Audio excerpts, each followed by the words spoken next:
वनस्थलीपुरम गांव के बाजू में एक बहुत बड़ा जंगल रहता है। उसमें बहुत सारे पेड़ रहते हैं। उस जंगल में बहुत सारे जानवर भी रहते हैं।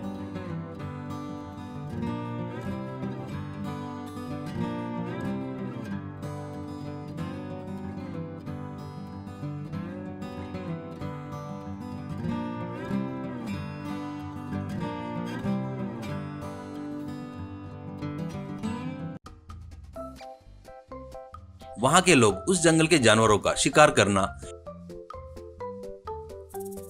पेड़ों को काटकर बेचना ऐसे काम करते थे।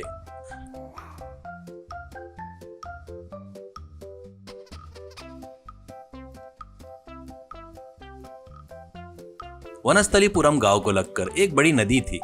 कुछ लोगों का तो उस नदी में मछली पकड़ना ही जीवन का आधार था। कभी कभी नदी का पानी बढ़कर बाढ़ आकर वो पानी गांव में आ जाता था। तब लोगों को बहुत तकलीफ होती थी। उसी गांव में वीरू नाम का एक लड़का रहता है। वो बहुत ही अच्छा था। वो भी जंगल में पेड़ काटने वाला था, पर वो हरे भरे पेड़ों को कभी नहीं काटता था। सूखे हुए पेड़ों को ही काटकर बेचता था।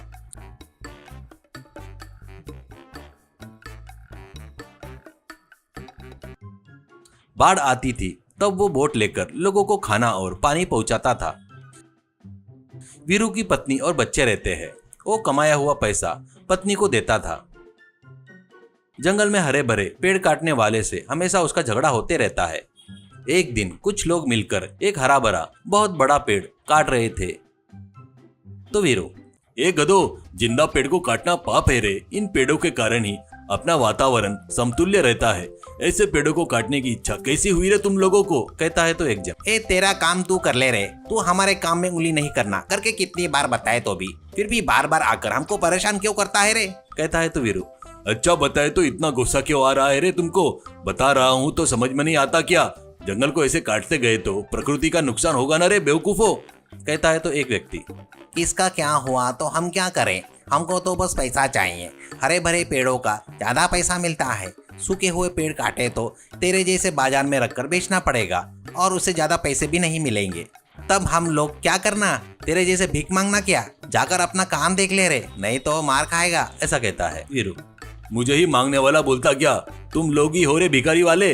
करके एक जन को मारता है। झगड़ा बड़ा होकर सब लोग मिलकर वीरू को मारते हैं। घर आई वीरू से पत्नी, क्यों जी तुम सबके ऊपर समझाने के लिए जाते हो? उन लोगों ने जो कहा उसमें गलत कहाँ है? कोई भी पैसा ज्यादा मिलता है वही काम करते हैं ना।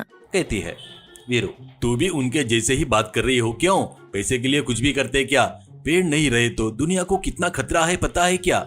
बारिश नहीं होगी, गर्मियां बढ़ जाएगी। बारिश नहीं हुई तो पानी नहीं मिलेगा। पूरी दुनिया रेगिस्तान में बदल जाएगी। तुम लोग खुद की पीढ़ी के बारे में सोच रहे हो, लेकिन आने वाली पीढ़ी के बारे में कोई भी नहीं सोच रहा है। ये बात तुम लोगों को कब समझ में आएगी क्या? ठीक है लो, मैं अब से कभी किसी को सलाह नहीं दूंगा। करके दुखी होता है। पेड़ काट काट कर जंगल अब मैदान जैसा बन गया था। 2-4 पेड़ ही बचे थे। एक दिन वीरू एक बड़े हरे भरे पेड़ के बाजू में सूखी हुई टहनी काटते वक्त, बेटा वीरू कैसा है? करके सुनाई देता है। वो सिर घुमाकर इधर उधर देखता है, फिर से अपने काम में लग जाता है। फिर से, बेटा वीरू तुझे ही बुला रहा हूँ, एक बार इधर देख। करके सुनाई देता है। वीरू देखे तो एक पेड़ बात कर रहा है करके दिखाई देता है। बेटा वीरू, मैं जंगल में एक मायावी पेड़ हूँ, सभी पेड़ों का देवता हूँ। इस गांव वाले सभी मिलकर इस जंगल का सत्यानाश कर दिए। ये मुझे बहुत बुरा लगा। तू अकेला ही है जो हरे भरे पेड़ों को नहीं काटता और हमारे लिए झगड़ा भी करता है, मार भी खाता है। तेरे जैसे अच्छे लोग बहुत कम रहते हैं इस दुनिया में। कहता है तो वीरू पेड़ को नमस्कार करके, मैं तुमसे माफी मांगने के अलावा कुछ नहीं कर पा रहा हूँ। इससे मुझे बहुत दुख हो रहा है। पेड़, दुखी मत हो वीरू, इसमें तेरी कोई गलती नहीं है। इतने सालों से नदी में आए बाढ़ को गांव में नहीं आना करके हम लोगों ने ही रोका है। अब पूरे पेड़ काट दिए, इसलिए इस बार आने वाली बाढ़ बहुत खतरनाक रहेगी। कितने लोग मरेंगे बता नहीं सकता। वीरू, अरे बाप रे, अब कैसे पेड़ भगवान, बड़ा दिल करके हमारे गांव की रक्षा करो। ऐसा कहता है पेड़। तो इस गांव के सभी लोगों को घर छोड़कर आकर बचे हुए पेड़ों पर घर बनाने को बोलो, तभी वो सुरक्षित रहेंगे। ऐसा कहता है। वीरू ठीक है बोलकर पेड़ को नमस्कार करता है। गांव में आकर वीरू बताई सो सुनकर सब लोग जोर जोर से हंसते हैं। एक जन, क्या रे पेड़ बात किया क्या?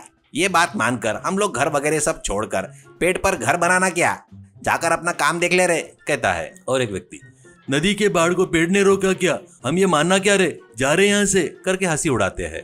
अब उनका कुछ करने का बचा नहीं रहने से वीरू उस मायावी पेड़ पर घर बांधकर रहने लगा। एक दिन नदी में बाढ़ आती है, गांव पूरा डूब जाता है। कुछ लोग बाढ़ के पानी में बह गए थे तो कुछ लोग वीरू को घर में आ जाते हैं। उनको भूख लग रही थी तो पेड़ पर फल आ जाते हैं, वो खाकर अपनी भूख मिटाते हैं। बाढ़ कम होने के बाद लोग अपनी गलती मानकर जंगल में पेड़ लगाना शुरू करते हैं। वीरू, दोस्तों कहानी कैसी लगी? अच्छी लगी तो वीडियो को लाइक करके अपने दोस्तों से शेयर करो। वैसे हमारा चैनल को सब्सक्राइब कीजिए। पेड़ों को काटने से प्रकृति का तालमेल बिगड़ जाता है। ये मानने वाले यस और नहीं मानने वाले नो करके कमेंट कीजिए। धन्यवाद।